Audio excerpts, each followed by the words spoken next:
This is the Job Stories Podcast, how people find work that matters.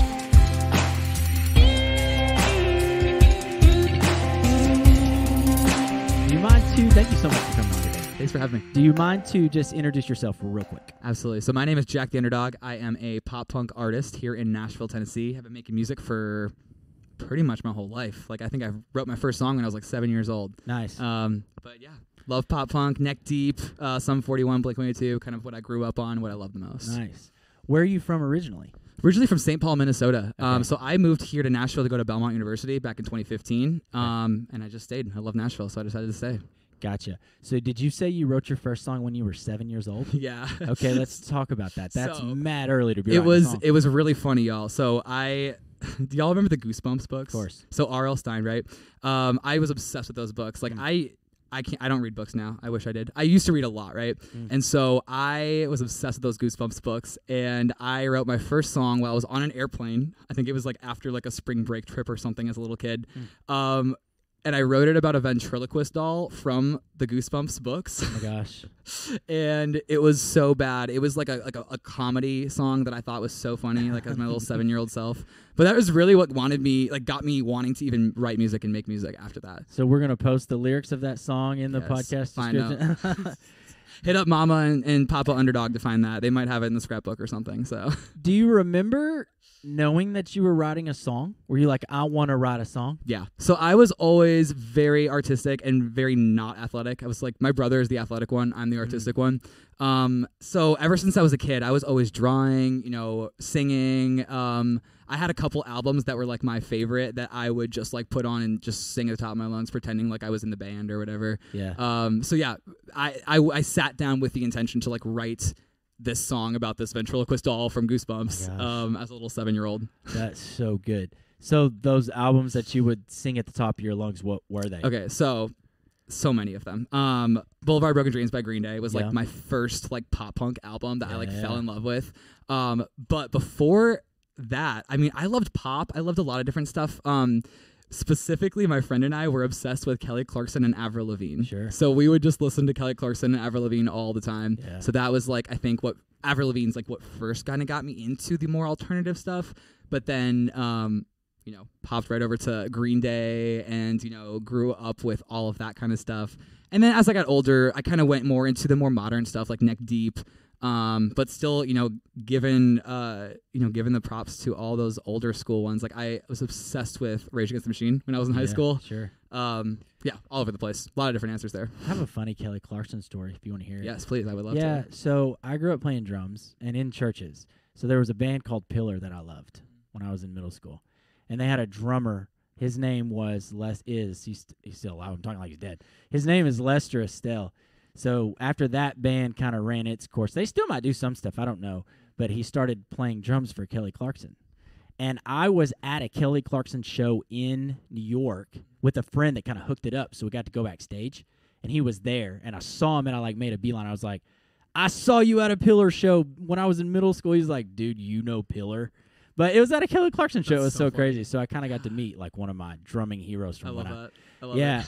So to that point, to bring that full circle, who would have been your biggest influence kind of in middle school, high school, whatever? Because you ended up going to Belmont intentionally. Yeah. I mean, that's a big leap Yeah. from Minnesota. So Absolutely. you had to have been inspired by someone, Yes. right? So I think in middle school specifically is where I fell in love with Paramore and Yellowcard. Yeah. Like very specifically Paramore and Yellowcard. I mean, Sum 41 and Blink-182 as well. Mm-hmm. I was in a program called School of Rock, which was like an after-school program just for musicians that want to like learn their instrument. But I also took songwriting lessons there, so that also kind of like really got me into writing music. But yeah, Paramore, Yellowcard, Rage Against the Machine, like those were like my main bands when I was in middle school, I think. That's wild. The School of Rock thing's amazing. So I had not ever heard of it until I moved to L.A. Yeah, they got them all over the country, and there's just a really great opportunity for kids to find what they like in music and like have the opportunity to actually play, because it can be kind of crazy thinking of like booking live shows, especially for like a high school band or something. So it really gives kids the opportunity to like see what it would be like to be like touring and like on the road and doing real music stuff Right. on a very like small scale level. So Right. Like, this is what I talk about sometimes, but just being from a small town in Arkansas, I had no grid for like music outside of playing at my church. That's all I knew. Yep. But School of Rock, I mean, they basically fostered a 7-year-old songwriter, right? Like that's wild. So I guess that experience there really kind of was an on-ramp for going to music school then, right? Absolutely, yeah. Because, I mean, I liked pop punk before I started going to School of Rock. I think I started going there when I was maybe 11 or 12. I liked pop punk before then. But then we did a pop punk season, and like that's when I like found all my favorite, classic punk bands like NoFX and the Ramones and Sex Pistols and all these different like more classic pop punk bands and punk bands and rock bands. School of Rock's really what introduced them to me, and like that's kind of the reason I make music that I do now is because I fell in love with that genre back then.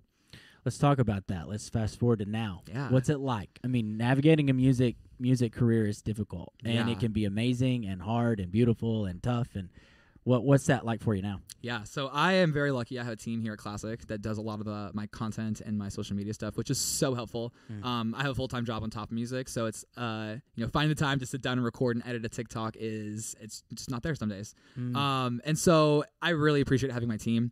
I am an independent artist. I'm not signed to a label or anything. I write songs pretty much every single day. I have been working with my team basically all through 2022 into now to release the 7 songs that I did last year, as well as now brand new songs, as well as like some remixes, including like new people on older songs, which I'm super excited about. But yeah, I mean, I'm a songwriter through and through. I produce my own demos. I love auto-tune and mixing in those like pop and hip hop elements into more like grungy rock and pop punk emo kind of sounds. Yeah, I mean, writing is what keeps me sane. So every single day I'm writing at least a couple lines of something. Wow.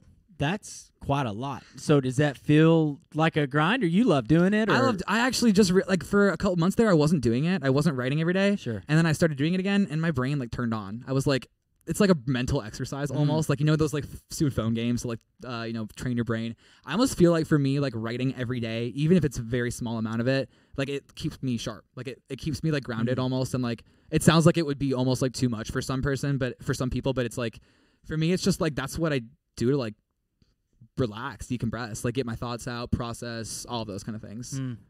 So you can answer this question by saying nothing at all if you want to.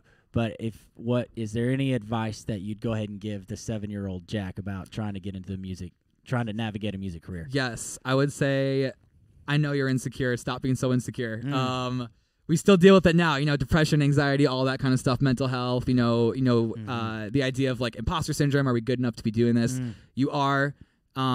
People really care about what you're doing, and don't let your insecurities stop you from taking the steps that you should be. I feel like when I was in college, I didn't take advantage of a lot of the things that I should have, the opportunities I had, connections I had. A lot of times I feel like because I was a little bit insecure about it, or I didn't think I was good enough to do it or put myself out there. And now I'm kind of at a place where it's just like, screw it. Like, I'm just going to be me and do me, and people are going to pick up on it when they like it and when they don't. Like, yeah. That's so good. That is really, really, really helpful, I think, because that's how old are you now? I'm 25. Yeah, so I'm 32, and that's been a big wrestle for me too, especially when I was doing music. Was this like, because your value's so wrapped up in the thing that's also supposed to make you money. That's the only other way I know how to work, and it's really, really, really, really hard, like emotionally. So yeah, that's good on you for kind of recognizing that so soon. Thanks, man. I appreciate it. Yeah, that's wonderful. Cool. So we want to have you perform for us today. So what song are you going to sing for our listeners? That's a good question. I didn't know I was going to perform. On the spot. Probably one of your own. What would be a cool one? Yeah, I'm thinking I probably would do Wasting Away. That's probably the easiest one for me to sing. Cool. Wasting Away. All right, do you have a Spotify, Instagram people, TikTok people can check out all that good stuff? Yes, I do. Jack the Underdog on everything. Instagram, Spotify, TikTok, Apple Music. Just look up Jack the Underdog. All my music's up there. Done. Awesome. We look forward to hearing you sing. Thanks, Jack. Appreciate you coming on the podcast. Thanks, man. I appreciate it. I'm not gonna be sad today. Middle of the week's my Saturday. I'ma smoke weed, pour a little bit of Bud Light in my cup. Little bit of pick me up. I'm not gonna be sad today. Everything's gonna be A-okay. I'ma smoke weed, pour a little bit of Bud Light in my cup. Even though everything sucks, I'm not gonna be sad today.